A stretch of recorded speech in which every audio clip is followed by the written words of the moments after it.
नाही साहेब, जनता ही मालक आहे सर या देशाची. जनता मालक नाही सर, असू द्या ना. काय काय हरकत आहे त्याला? तुम्ही सगळे सेवक आहे ना, ही जनता मालक आहे का नाही या देशाची? नाही नसेल तर जाहीर करा तुम्ही मालक आहे, आम्ही सेवक आहे. मग आम्ही बंद करतो कॅमेरा.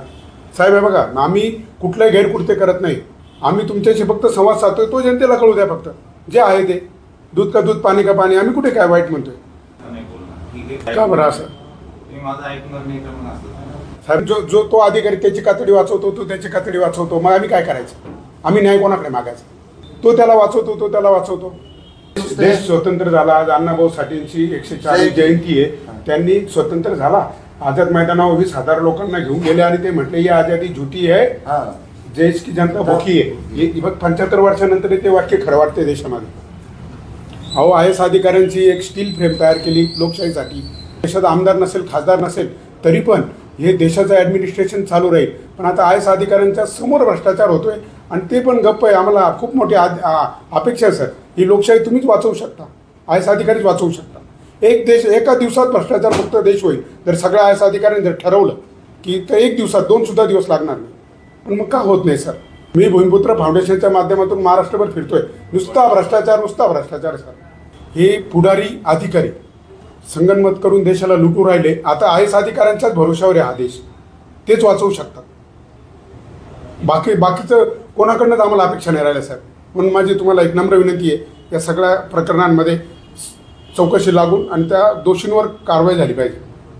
आता तो एक ग्रामसेवक संतोष जाधव 7 वेळा निलंबित झाला. 7 वेळा, कुठे 10 लाख, कुठे 15 लाख निलंबन होऊन परत त्याची हिंमत वाढली. काय निलंबन होते?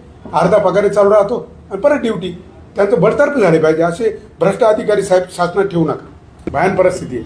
अहवाल देत नाही त्या मॅडम, म्हणजे भ्रष्टाचार झालाय समोर आहे, पण मॅडम अहवालच पाठवत नाही वरती. व्हिडिओ मॅडम काय होते, खालच्यानी 10 रुपये खाल्ले ना, त्याच्यातले 5 रुपये वर पण गेले. त्यामुळे ते काहीच करत नाही साहेब. आम्हाला IAS अधिकाऱ्यांशिवाय तुमच्याशिवाय पर्याय नाही ना आम्हाला, कारण तुम्हीच यांना सरळ करू शकता. मग आम्ही तिथं बसून राहायचं आहे का आम्ही आता जायचं आहे? आम्हाला समाधानकारक तुम्ही जर हे दिलं तर आम्हाला उठता येईल तिथून. साहेब आहे का, माझे परत एकदा हा जोड नम्र विनंती आहे. या देशामधली लोकशाही फक्त IAS अधिकाऱ्यांच्या भरोशावर आहे. आता हे सगळे बाकी पुढारी अधिकारी एकत्र संगनमत करून देश लुटू राहिले. आता फक्त IAS अधिकाऱ्यांकडनंच ती स्टील फ्रेम आहे. घटना तयार होताना स्टील फ्रेम तयार केलेली आहे. म्हणजे कुठला आमदार नसेल, खासदार नसेल, तरी पण हा देश सुरक्षित चालू राहील. तर माझी विनंती आहे, हे तुम्ही सगळ्या IAS अधिकाऱ्यांनी एका दिवसात भ्रष्टाचार मुक्त करा.